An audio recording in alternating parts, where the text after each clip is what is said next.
welcome back. For those of you who've never been to my channel before, my name is Alaya. I've been living as a foreigner here in Egypt for over 8 years now, and I've dedicated a lot of my channel to giving helpful information to those people who are about to move or who have just moved here or who just want to learn, who've been here for a while and still just don't know anything. That was me for a long time. So today's lesson is, I'm still in teacher mode. Today's video is all about survival. And when I say survival, I don't mean like out in the woods with a machete. I'm just talking about survival communication. So when I got here, I had to do a lot of pointing and just single word stuff. And a lot of things would have been much easier if there had been just that one word that I would have known. It would have made my life a lot easier. And one of my subscribers, shout out to Kathy, told me that when she had learned a word, it made getting home in the Uber every day much easier because she could just tell the driver this word and he understood exactly what to do.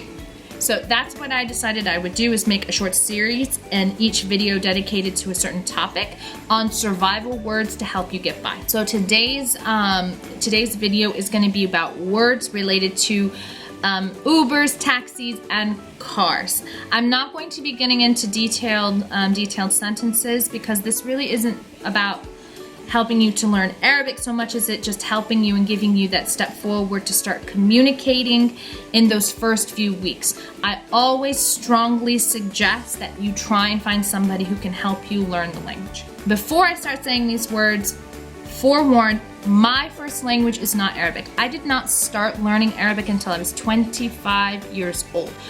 Also, I have underneath this very carefully rehearsed accent here is a very thick southern accent with a twang.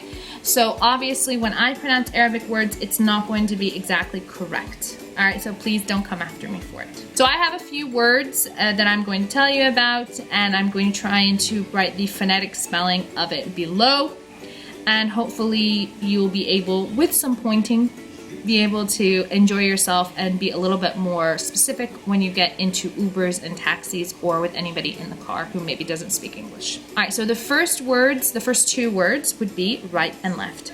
The word for right is yimin. The word for left is shimal. The next word is, and this one is inspired by Kathy, is the word alatul.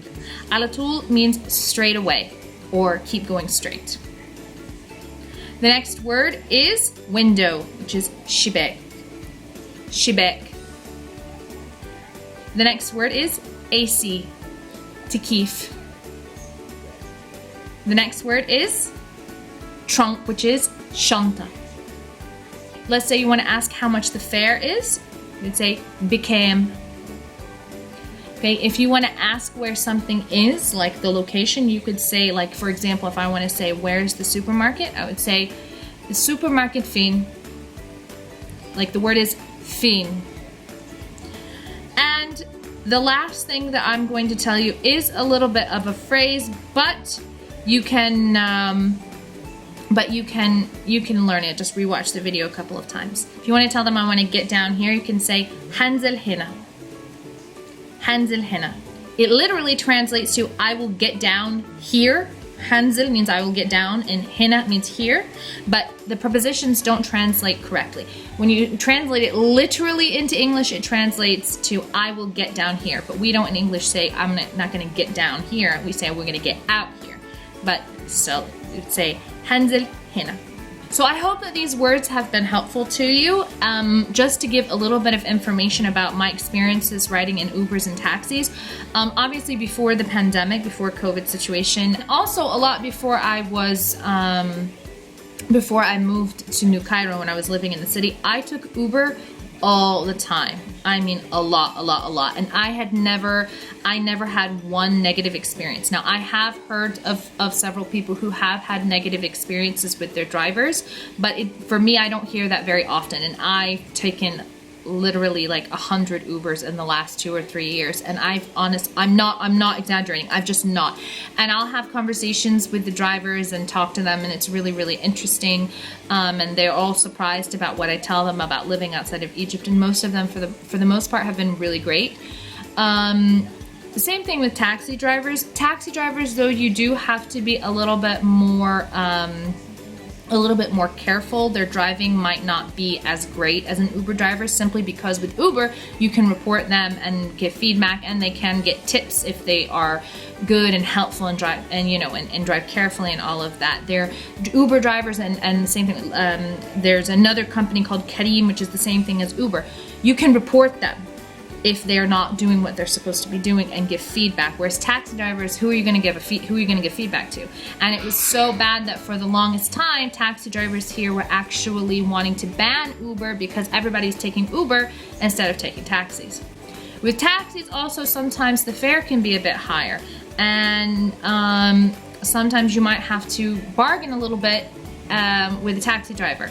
They may try and tell you, because you're a foreigner, they might try and jack up the price, and you just need to be kind of ask around like how much it might cost to go from here to here. Maybe put in if you're in a bind where you just really can't order an Uber or a Careem, and there are a lot of taxis there, what you might want to do is just open up the app for Uber and put in the destinations and see what the estimated fare would be for an Uber, and then when you get in there, don't pay more than that, you know. For me, what I would do is whenever I was riding a taxi, I wouldn't sit in the car while I was giving them the money. I would get out and then walk around to the window, and I would just hand them what I thought was an appropriate fare.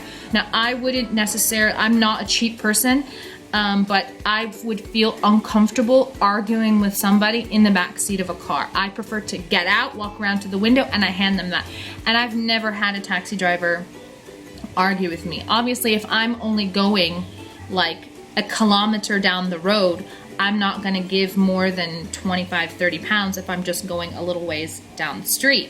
But if I'm going, like, for example, from Maedi to New Cairo, that's a good distance, and in all honesty, that warrants having like 80 pounds, 80 or 90 pounds. That does warrant it. So I would strongly though suggest that unless you're going a very short distance, I would strongly suggest keep it to Uber or Careem. It's just safer, and you can track it, and you can also what you can do as well is, if you're not very sure of yourself, if you're in a place where, okay, Uber is not really going to be able to get here, but at the same time there are a lot of taxis, what you can do is do a live location on WhatsApp to a friend or whatever, so that if something were to happen, they have your live location and they follow you as you go. And I do that all the time, even when I'm in Uber. I do that with my husband all the time. I send him a live location so he can see exactly. And if the driver starts taking off and going in a weird way, in a weird place, you know, they can see it. Okay, well, I hope that this has been a helpful video. It's starting to get dark now and I'm losing my light. It's now here, it's about 4:30. Whew, it's been a long day, but anyway. Alright guys, well, I hope that you liked the video. Please make sure to like this video and subscribe. Leave a comment below if there are any words or phrases that you feel like you want to learn more about, or any topics, and hopefully that will be my next video. So I'll see you guys next time. Bye bye.